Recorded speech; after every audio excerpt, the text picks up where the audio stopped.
Hello, everyone. Welcome to Vegas Pulse. Stories from the back of the house. I'm your host, Ron Garrett.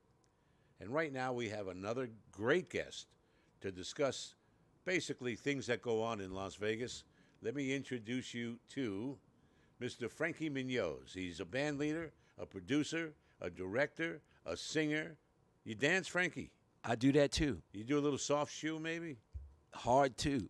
A hard shoe. Soft and hard. The hard shoe. Well, growing up as a kid, I'm pretty sure there's a lot of hard shoes around in those days. Where'd you grow up at, Frankie? I came where all the stars came from, the Bronx. Why is that? What's going on in the 'Cause we Bronx? had Is it in nothing the else- water there or what? We had nothing else to do but practice our talent. Yeah. You know, either if you wasn't into basketball, you had to be into something else. And I was into the music scene since elementary school. I was in orchestras, trumpets, drums, learned all the instruments. I was declared a musical genius. And as a young age, I was introduced to Johnny Mathis, and I fell in love with his voice. And I was the type of kid that can do any voice. But Johnny was a unique voice, and it took me a long time to get. And I wanted to become a tribute artist of his. So in my teens, went to my 20s and 30s, I was singing Johnny's music for a long time, not as long as he has. And I come a long way. I started out with tracks, and then I started out with bands, and then recent 2 years I moved up to orchestra. So we're getting somewhere. When did you move to Las Vegas? I'm sorry. I moved to Las Vegas in 1996. I came here. 96, so you've been here almost 30 years. I came here to produce my show. Where were you coming from before you got here? Well, originally from New York, and then The Bronx, but stayed in California for a little bit, and then I came here to produce my show. And my first what show show was was that? at the Aladdin, Oh. 1996. We did our first show with showgirls. We didn't have the big band yet. what was it called? Tribute to Majestic Voices. Mhm. Tribute to Majestic Voices is about some of the greatest singers. It's not just me. There's quite a few others that I allow in my show. But Johnny Mathis is the star. Well, you're known as the premier Johnny Mathis tribute artist in the country. Well, thank you very much. And you do him better than he does him. No, these I days. don't do it. There's an old saying: a slave is But never you also a slave is appre- never greater than his master. Well, that's true. He's the master. You also have the Salvadorian Orchestra, Yes, which is a big band. What, 30 pieces, 35 pieces? It's an orchestra, and we for the last 2 years we put together an orchestra with some of the greatest musicians. I even had some of Johnny Mathis's musicians, his couple of his players, and we did our first show in one of the banquet halls here, and it was so great. We had some excellent other singers as well. Who'd you have? We had Bianca Orsi and A marvelous opera singer, Bianca Orsi. she brought the house down. Yeah. She made the orchestra look so good. They weren't even powerful enough for her, I was told. So the next time we get in rehearsals, we're going to make it more powerful. But we had a Johnny Mathis tribute. We had a Sammy Davis tribute. We had Bianca. She was doing some of the great opera songs, and she made a few people cry with such a powerful voice and with a powerful orchestra behind her. So our goal is we're not like Legends. Legends is a great show, but we're more into vocals of great singers. I mean, great. More of a concert style. Concert style, dinner, black tie. You can't get in the Right. door unless you have a tux on. Tuxedo, Can't come great in raggedy. dinner. Yeah. And we give, a great dinner. We have an open bar and nice hosts that come and help you whatever you need. And we enjoy the evening. We bank with great food, and we have such great entertainment. When you first came to Vegas and you started going around, let's go back of the house. What kind of resistance did you get for booking your act? None. None? None.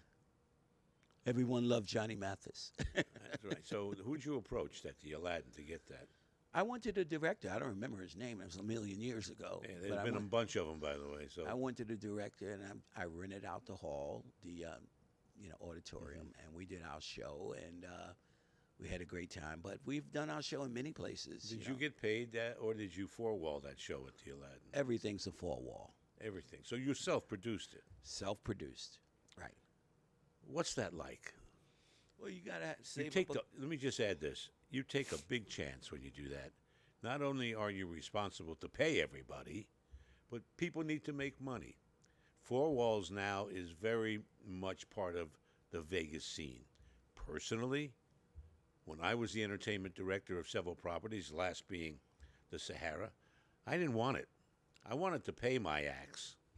Therefore, I could tell them what to do. If they four-wall, or give them advice, if they four-wall, it's their show. So you four-walled at the Aladdin back in 1996. Well, they can't pay me enough. If I was to be in Legends in concert, I'm sorry, I'm just too much of an entrepreneur. I need to make money, you know what I mean? And I need to have the proper sound. I'm not looking for karaoke and a little 10-cent band. I'm looking for action. I'm looking for feeling. I want to reach people. I want them to feel the music. We don't just do music. We have beautiful showgirls that are over almost 6 feet tall. We have dancers. We have an extravaganza. You might say my show is like a circus, but it's One of the shows you had, there's you no had- animals, just no humans. animals. No animals. One of the shows you had featured a tribute to Bruno Mars. We had Bruno Mars. We have a lot of different people. We have Bruno Mars, great opera singers, and more. And we're going to be doing lots of different stars and so forth. Now, these are not just 10-cent singers. These are the best of the singers, just as good as the artists. When you do Johnny Mathis, you got to sound like Johnny Mathis. It takes years to do it. It doesn't happen overnight. And the payoff is you get to reach people. I had one lady, I did a show, and I did a Johnny Mathis song. It was a very emotional song. And she was on her way out. She was dying. And she didn't want to let go. But when she heard me sing, a week later, her son told me she let go of life. And she told her son to thank me, and I released her from her pain. So I like to touch people's hearts. I like to, if they have to cry, cry, let it out. We'll be right back with more. That's a great story. We're going to hear more about it. We're speaking with Frankie Munoz, and he's a producer, a director, a singer. He's just about everything. Been in Vegas for 30 years and has some other stories that we'll be chatting about here in just a minute. But we'll be right back right after this.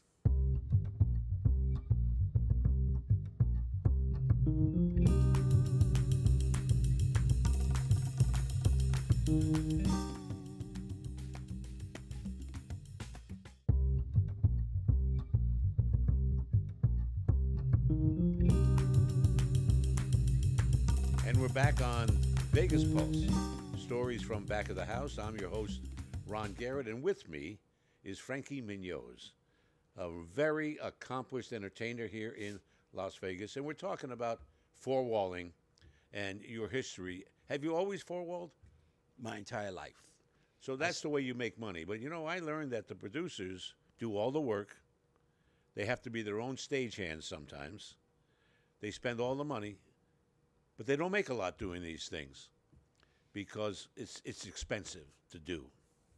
But you're comfortable in that role as a four-waller.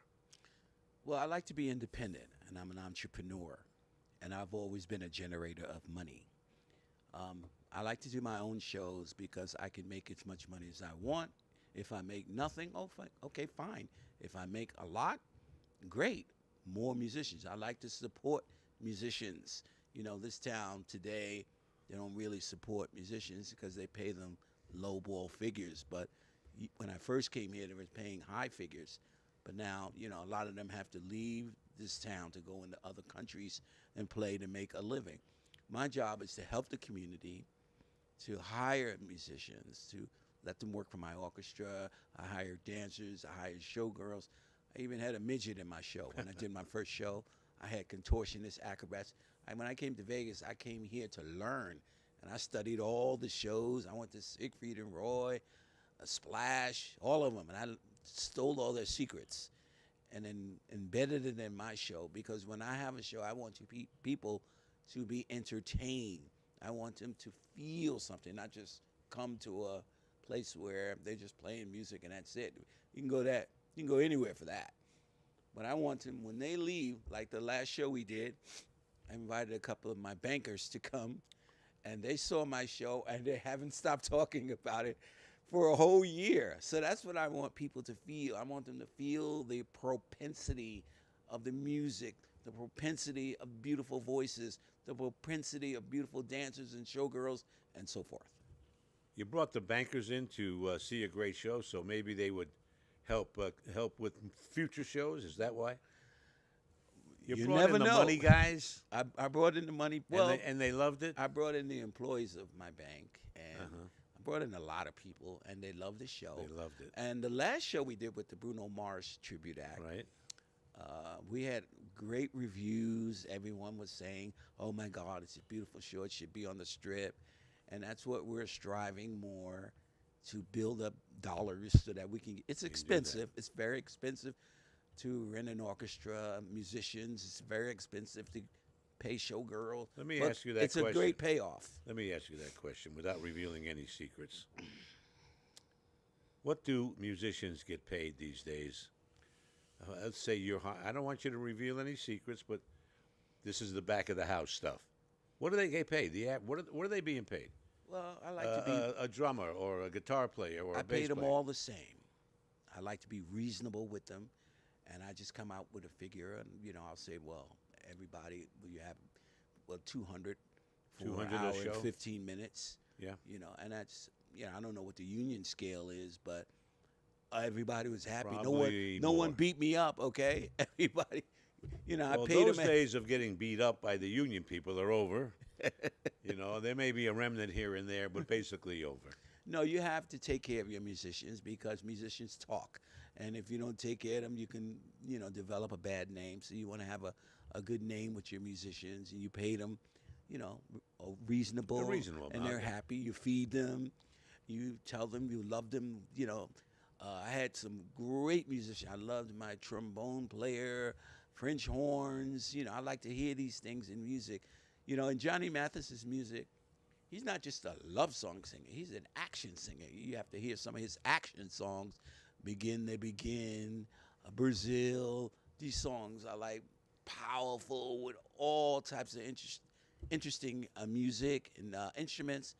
And you dance to it and you feel alive, What's your favorite Johnny Mathis, besides Misty, which everybody loves? Well, that's his. Which one do you like Well, to that's do? Johnny's signature song. Yes, it is. And guess what?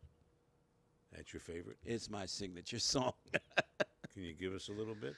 I'm not gonna do any All right, singing all right. on the. I met Johnny. Well, yes, I'm just four-walling, I got you. Here's $2. I met Johnny Just kidding. about 10 years ago, personally, and I was so excited. I've seen all his shows in New Jersey, and finally I saw some of them here in Vegas, and he was a little younger, about 15 years younger, and he was such a gentleman, and he gave me his great personal autograph, and I was just so elated, and I felt like I've accomplished something just touching his hand and shaking hands and giving a hug. He's definitely an icon. He's one of the greatest men in my whole life. I just recently saw a PBS special Mm-hmm. with Johnny Mathis. It looked like it was maybe 1 or 2 years ago, Mm-hmm. but he still has it. It was great. I couldn't take my eyes off the entire show. Well, I give him all the credit because I listened to him for decades, and I learned and studied his voice, and I've sung like him so much that I've become him in the vocal part. How long does your set go when you're up there? It varies. I can do up to 10 songs, 3 songs, 4 songs, but I don't like to hog the stage anymore because I don't want to do all the work. It's bad enough I have to put the show together, get all the musicians. Hey, I'm happy with 3 songs and I'm off. Yeah, I remember when I was helping my good friend Tony Sacca, who's I remember passed Tony. away, putting shows together, and someone came up to Tony and says, "What's it like to be the producer?" He says, "You do all the work and you don't make any money. Breaking even is making money." When we were producing those shows at the Windows showroom at Bally's, now the Horseshoe. Why aren't you on the Strip? Why are you working these banquet halls? I have been on the Strip, and you know, I mean, currently. oh, yes. Well, you know, it's very expensive to go on the Strip. Yes, it is. You know, it's not. All the celebrities have moved in now, and it's very hard to get those rooms. And you know, you got to go up in the millions to get those rooms. So I'm happy for what I can get, and I'm happy to help my community, and I'm happy to make people happy. I love feeding them and watching them mix and mingle, dance, smile. You know, when you listen to Bianca, the great opera singer, she makes you cry. I even enjoy watching people cry because I know we're doing our job. That's correct. You know, you're looking very dapper Well, today. thank you very much, We're going to come back here in just a minute and discuss who your stylist is. I'm sure it's you, without a doubt. We'll be right back with more here on Vegas Pulse, stories from back of the stage with me, Ron Garrett, and our guest, Frankie Munoz. Be right back.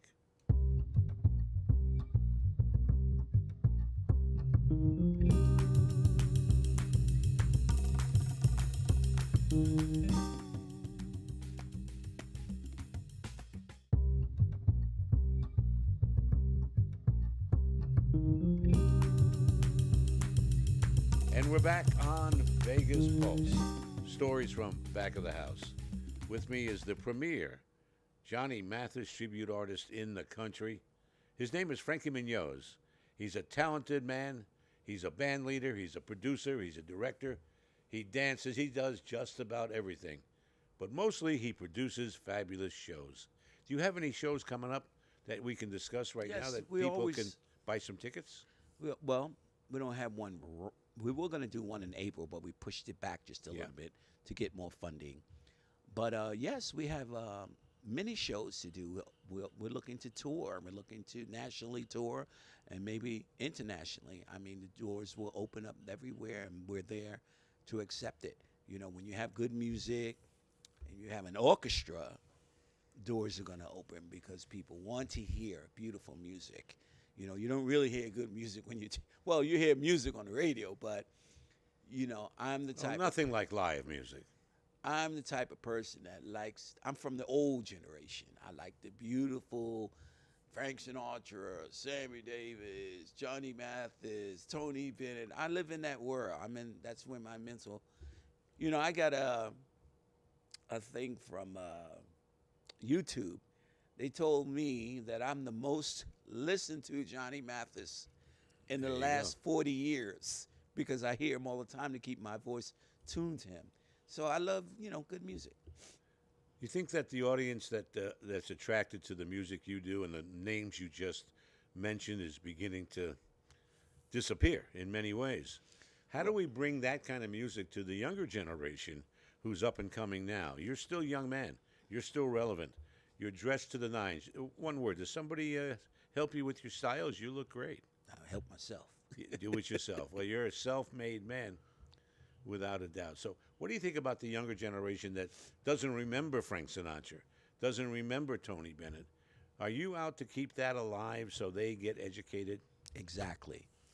I'm looking to, you know, motivate a younger generation with beautiful instruments, vocal. You know, I'm not looking for them to take the easy way out, but you have to work for what you want.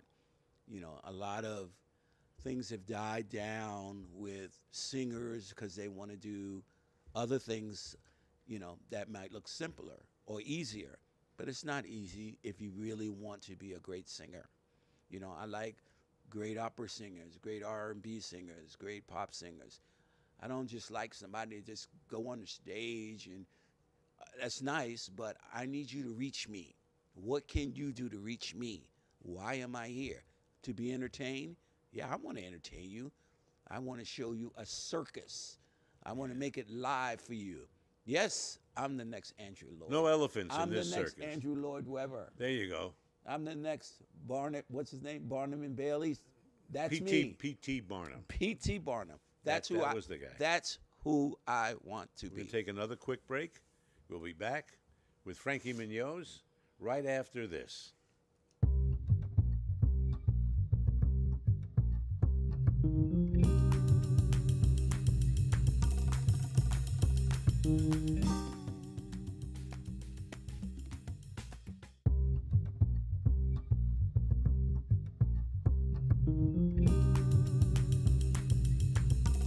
We're back on Vegas Pulse Stories. Vegas Pulse Stories from back of the house. I have a lot of back of the house stories. When I was at the Sahara as the marketing director and the entertainment director, every day I take a walk through the kitchen, to the loading dock, to the receiving area, and say hello to everybody, to the housekeeping department, and make sure that they saw me on a regular basis. Somebody was running the joint. A lot of the casinos today are not like that. What are your experiences dealing with the casinos?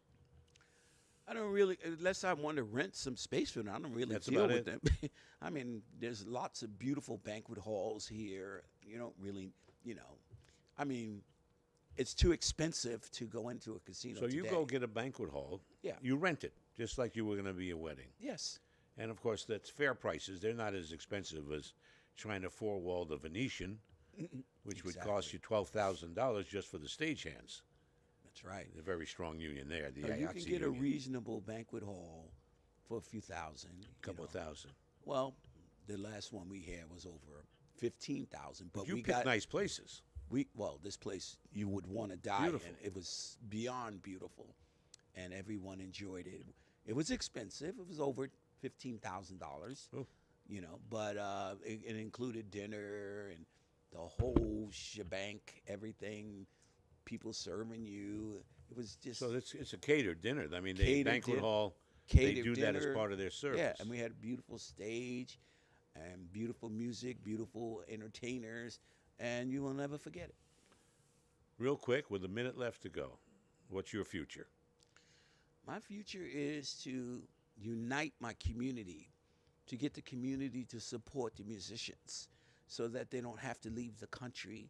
We want to hire them, we want to put them in our orchestra, we want to tour with them, and we want to keep motivating them. We want to motivate the younger generation to become great musicians and other things. We encourage great dancers, great showgirls.